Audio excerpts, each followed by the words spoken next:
Office Pride, 534-0425 or commercialcleaningtyler.com. Bryan, Houston Sports Radio live on 99.3 Talk FM. Glad to have you here this afternoon, and we are talking high school football right now. One of the best teams in all of East Texas is expected to be the John Tyler Lions, and right now on the APEC VIP hotline, cutting-edge training for the serious athlete, apecgo.com, is first-year head football coach Ricklan Holmes. How you doing, Coach? I'm doing good today. How about yourself? Doing well. How's practice been so far?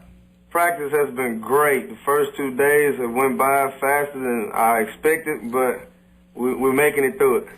Okay, so tell me now, after being an assistant under Derek Rush for the last 5 years, you are now the head man. Tell me about taking over, first of all, a loaded football team and one that's going to have great expectations. How do you feel about that? Do you feel any pressure?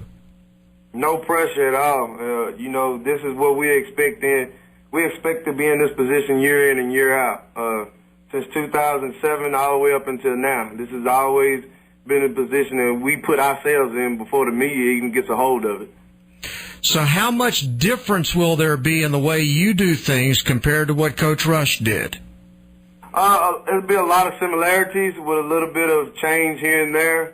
But as far as the overall scheme of the offense and the defense, none of that'll change because I'm very comfortable with it. That's what I've always been running, and we're going to continue to have it that way. You also have 9 new coaches on the staff, so you had to put together some chemistry there. How difficult was that?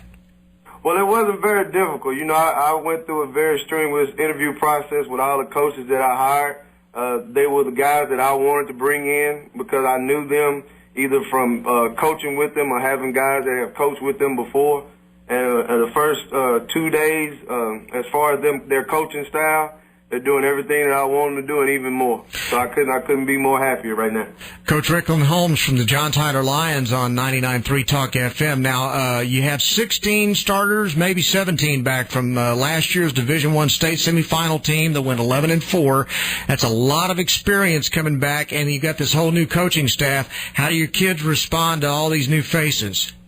Our kids are they're more mature than what most people would think they are. They know that change is very inevitable and you can't stop it. But what you have to do is you have to adjust to it and you have to keep rolling. They have a goal in mind, and that goal hasn't changed. The only thing that's changed is the head coach, which is now me, and my new assistant coaches. The kids understand what's going on, and they are embracing it with both arms closed and holding tight. Tell me a little bit about your quarterback, Greg Ward. He was awesome last year, ended up with over almost 5,000 yards of total offense. What are you expecting from him now as a senior? Well, how long is this interview? You go for it. Greg is a phenomenal athlete. He's undersized in the college eyes, but in my eyes, he's the perfect size. He's the perfect quarterback. He's very mature. He makes great decisions. He's mobile. He has a great arm, and he's a leader. He's a motivator. And from last year to this year, he has grown into the role of what every coach in America wants their quarterback to be, and that's that vocal and that's that physical, verbal, knowing what to do leader, grabbing people by the helmet and letting them know, hey, this is what you need to do. He's basically another coach that's on the football field. And, with everything that he did last year, I don't expect anything less this year from him. I believe that, he's going to improve his passing.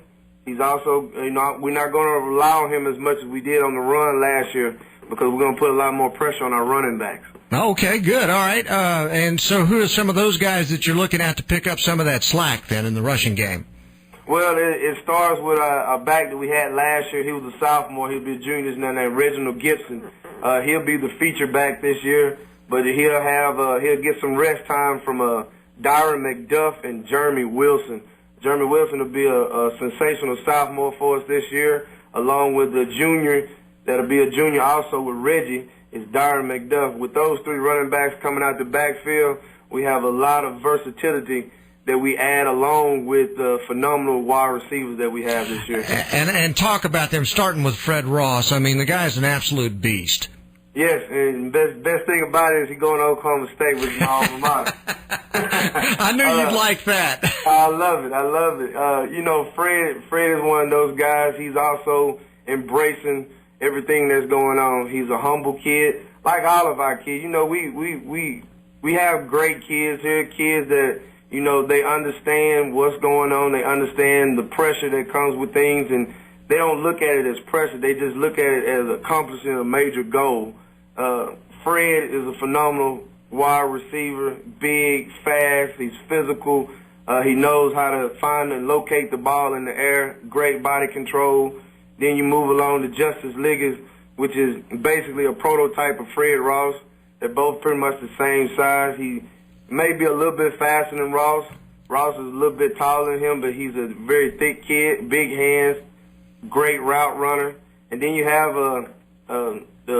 Darian Flowers. Darian Flowers caught 1,000 yards worth of balls last year. Wow. You know, that got overshadowed by Fred Ross, which caught 100 balls, close to 1,500 yards.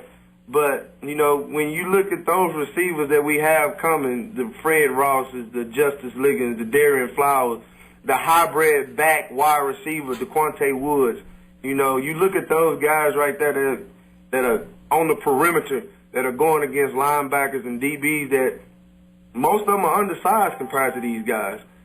So, you know, when you look at the yardage that Greg Ward put up last year, then now you understand why he had those yardage. Yeah, no kidding. Now, you got 7 starters back on defense.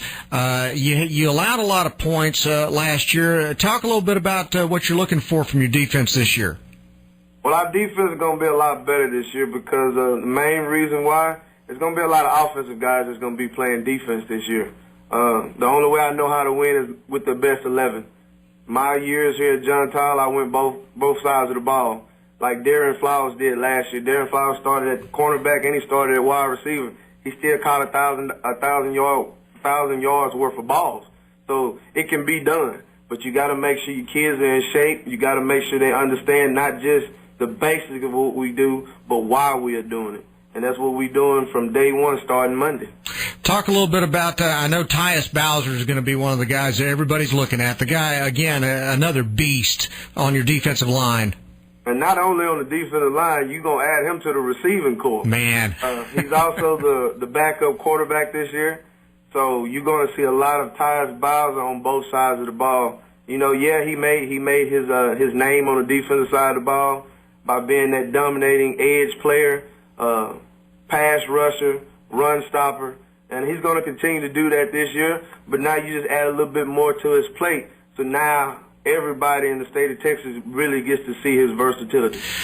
Your team won the 7-on-7 Red Bull National Championship. How much does success in 7-on-7 translate into what goes on in the fall for the football team? Well, really what happened this summer was a spinoff of what happened during the football season.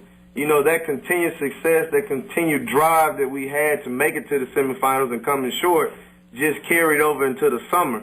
And now you leave off on what happened in the summer and you bring that back to the fall. And you continue to build on that. You continue to look at that. You continue to understand what it took to get to that point.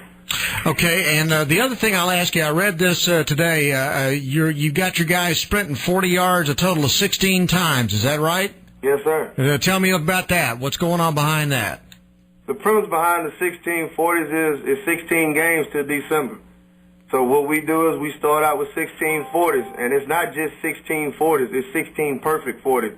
Because to make it to December, you can't just play a regular game. You can't just be mediocre. You have to be almost perfect to make sure that you make it to that December game, you know. And by representing that, now each game that we play, the 40s goes down. After we play Lufkin, that week that we get ready to play Lancaster, we'll run 15 40s.